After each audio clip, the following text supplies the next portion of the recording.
Now that we know how to build the confidence interval for population proportion, we will learn how to build the confidence interval for the next parameter of the population mean. We will learn how to find the best point estimate. That the best point estimate of population mean is simple mean. It's called a point estimate because it's a single value, like a point on a line, that describes a population mean. We'll learn how to find the t-statistic. We'll learn about student t-distribution. We will learn how to use table A3 to find t-statistic, and I'll show you how to use graphing calculator TI-84 and Statcrunch to find t-statistic and to build the confidence interval. And we'll also learn how to find the sample size needed in order to build the confidence interval for population mean. If you need a refresher on how to build a confidence interval for population proportion, please feel free to watch my previous video. Let's start with reviewing the t-distribution. T-distribution is slightly different from the standard normal distribution that we dealt before. So let's look at the t-distribution.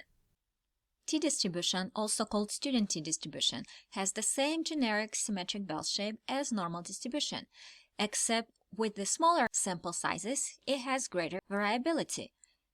Notice, with the smaller sample size, it has larger gaps on both tails, and the distribution height is lower. As the sample size increases, t-distribution approaches the normal distribution. Student t-distribution has a mean of t equal to 0, just like the standard normal distribution has a mean z equal to 0. The standard deviation of student t-distribution varies with sample sizes, but is greater than 1, unlike in the standard normal distribution, which has standard deviation that is equal to 1. Let's go over the procedure of building a confidence interval for population mean, first manually, and then I'll show you how to do it in Statcrunch and TI-84 graphing calculator. First, we need to verify that the two requirements are satisfied. The sample is a simple random sample, and either the population is normally distributed or the sample size is greater than 30. Then find the critical value t alpha over 2 that corresponds to the desired confidence level. We can use table A3, Statcrunch, or TI-84 graphing calculator to find the critical value t alpha over 2. Evaluate the margin of error E using the formula t of alpha over 2 times standard deviation of the sample divided by square root of n. Next step is to write the confidence interval in one of the three formats, either sample mean minus error to sample mean plus error, or write it as an interval notation with the limits over comma, or we can write it as sample mean plus or minus the margin of error E. Then round the confidence interval's limits to one more decimal than the original data if using the original data set, or the same number of decimal places as the sample mean if you use the summary statistics. Let's first look at how to build the confidence interval estimate for population mean when standard deviation of the population is not known, which is most of the cases. Using the 15 birth weights of girls listed below, we will construct a 95% confidence interval estimate of the mean birth weight of all girls. First, we need to check the requirements. Since the sample is the simple random sample collected with sound methods, the first requirement is met. The second requirement is the distribution either normal or the sample size is greater than 30. Because the sample size is 15, we will need to check for the normality of the distribution. Let's use histogram, or we can use quantile plot. The histogram shows that distribution of a sample is close to normal. Now let's check with the quantile plot. Go to Graph, QQ-plot, column bar 1. The quantile plot also shows that distribution is close to normal because the dots are scattered around the straight line. Let's identify the area in the tail or tails by drawing a normal distribution. Remember, student t-distribution has a normal bell-shaped curve. The confidence level 0.95 in the middle of the distribution, which will leave us with 5% or 0.05 area in two tails, or 0.025, 2.5% in one tail. When using table A3 to find critical t-value, we need to consider degrees of freedom. Critical t-value will depend on the sample size. To find the degree of freedom, subtract 1 from n.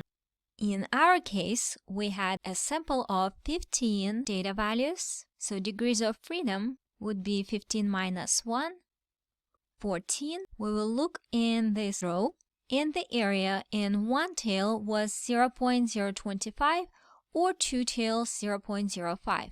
Later on, when we do hypothesis testing for population mean, we will be using the left tail, the right tail, or two-tail test, and you will see the difference. We are looking in this column. The critical value that corresponds to area in one tail 0.025 or two tails 0.05 is 2.145. If you use Statcrunch to find critical t-value, then you will need t-distribution calculator. Go to Stat, Calculators, T, adjust the degrees of freedom. In our case, it was 15 minus 1, 14. The distribution is to the right of the critical value, 0.025. Compute. Critical value is 2.145, rounded to 3 decimals.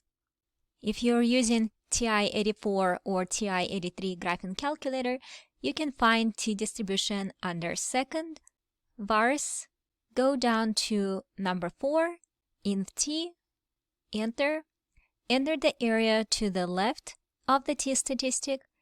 Remember, the area to the right of the t-statistic was 0.025, so the area to the left will be 1 minus 0.025. Enter degrees of freedom, 14, down to paste, enter again.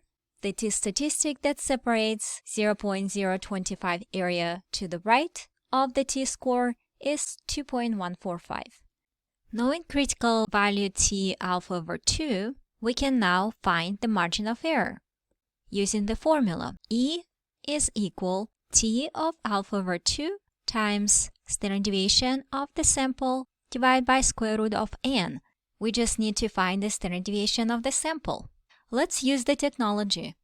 If you use Statcrunch to find summary statistic, enter the data values in column var1, then go to Stat, Summary Stats, column, select column var1, select mean and standard deviation by holding the Control key if you're using PC or Apple key if you're using Mac. Click Compute. Mean is 30.9 and standard deviation 2.9, rounded to one more decimal than the original data values. And if you use TI-84 or TI-83 graphing calculator, you will need to enter the values under Stat, click Edit, and enter the values in List 1. If you have any values in List 1 or List 2, go up to L2. I'm going to clean the values in List 2. Click Clear, enter. Do the same with L1. Go up to where it says L1, clear, enter. Now we can enter the values of the birth weights of the girls from the example. Once you entered all the data values, all 15, go back to Stat, right to Calculate, click on One Variant Stat, choose L1, frequency list should be clear, calculate, the mean is 30.9 and the standard deviation of the sample is 2.9, rounded to one more decimal than the original data values. By the way, the birth weights are given in hectograms. This is the important moment. Therefore, the mean of the sample and the standard deviation will be also in hectograms. Now that we know standard deviation, we can substitute it in the formula. E is equal T of alpha over 2 times standard deviation of the sample 2.9 divided by sample consists of 15 values. square root of 15 is equal to 1.6. With the margin of error, we can now build a confidence interval. Population mean is located within the interval sample mean minus error to sample mean plus error. We found that sample mean is 30.9 hectograms minus 1.6 to 30.9 plus 1.6. The confidence interval limits between 29.3 hectograms to 32.5 hectograms. To interpret it, we say we are 95% confident that the true value of population mean is within the limits of 29.3 hectograms to 32.5 hectograms. We can also write the interval limits as 29.3 to 32.5 hectograms. Don't forget the units of measurements when you write in the confidence interval for population mean. I will now show you how to use Statcrunch to build a confidence interval estimate for population mean. Go to Stat, T-Stats, one sample.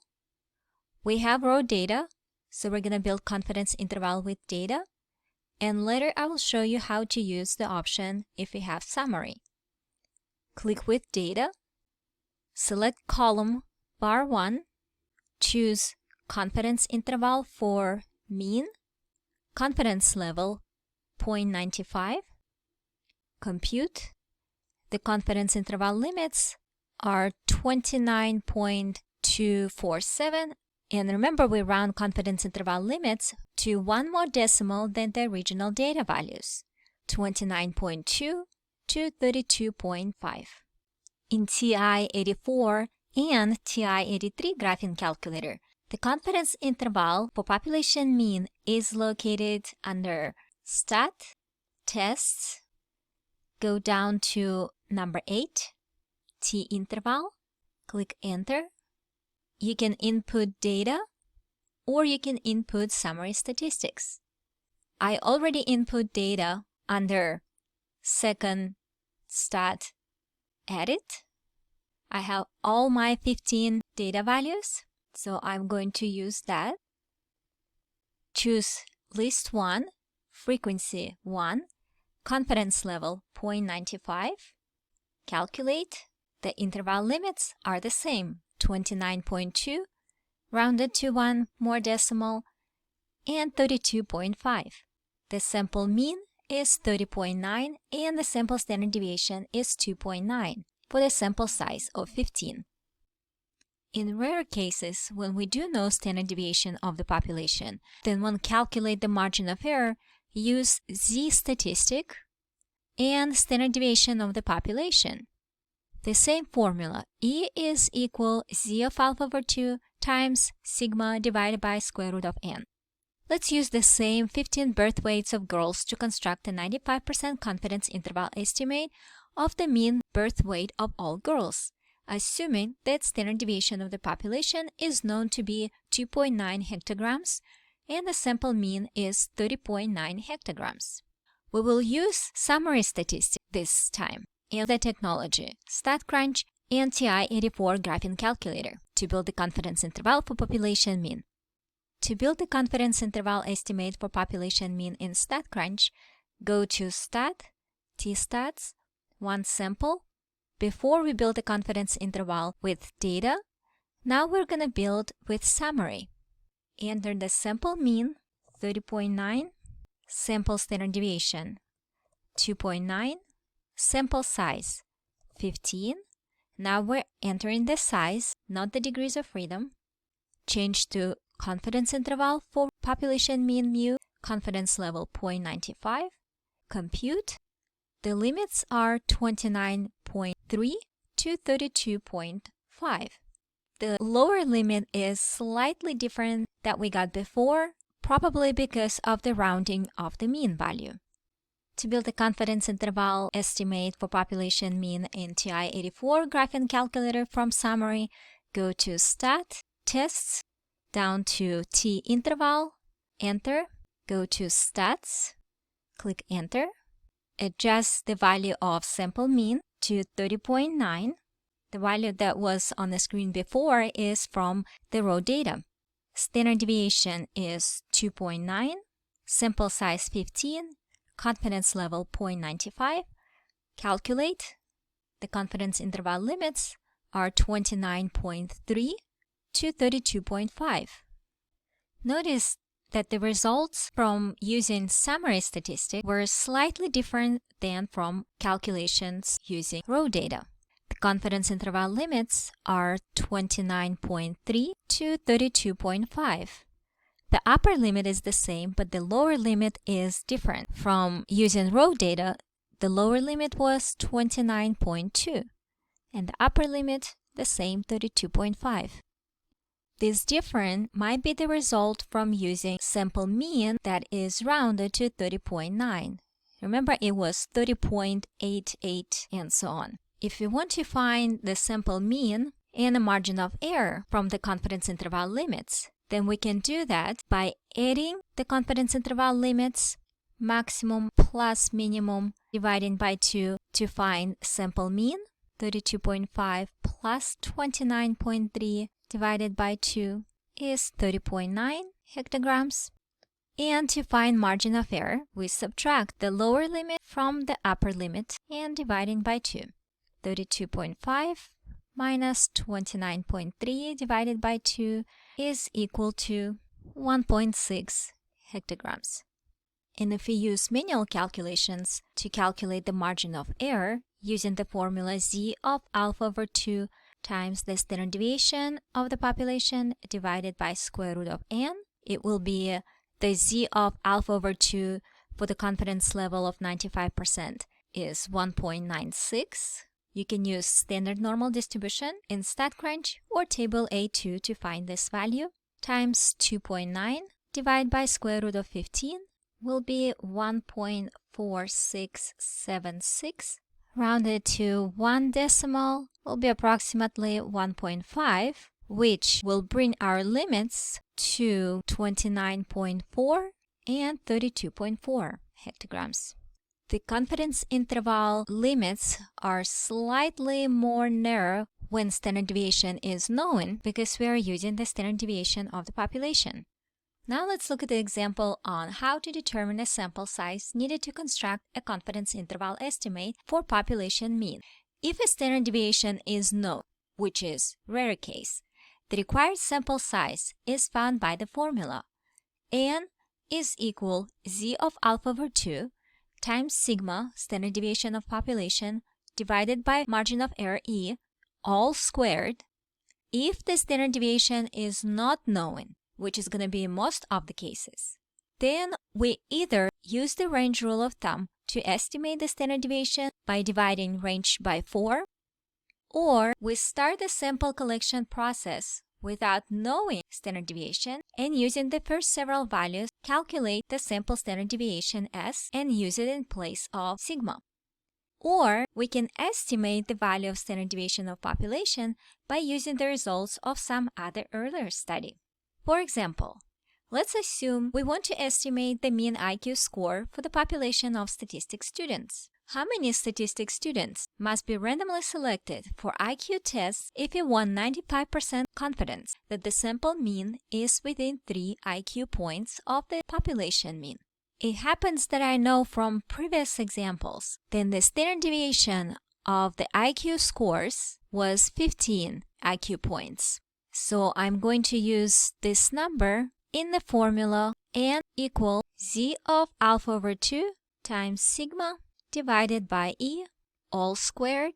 I need to find z of alpha over 2. I'm going to use Statcrunch to make this process faster. The confidence interval is 95% or 0.95. So in both tails will be 0.025. We will use normal distribution calculator. Under Stat, Calculators, Normal, the area to the right of the z-value is 0.025. Adjust the direction is equal to 1.96. Now let's substitute this value in the formula. N is equal 1.96 times standard deviation, 15, divided by margin of error, 3 IQ points. We don't need to convert it to decimal because this is not percentage. This is in IQ points. All squared. Let's use the calculator. 96.04.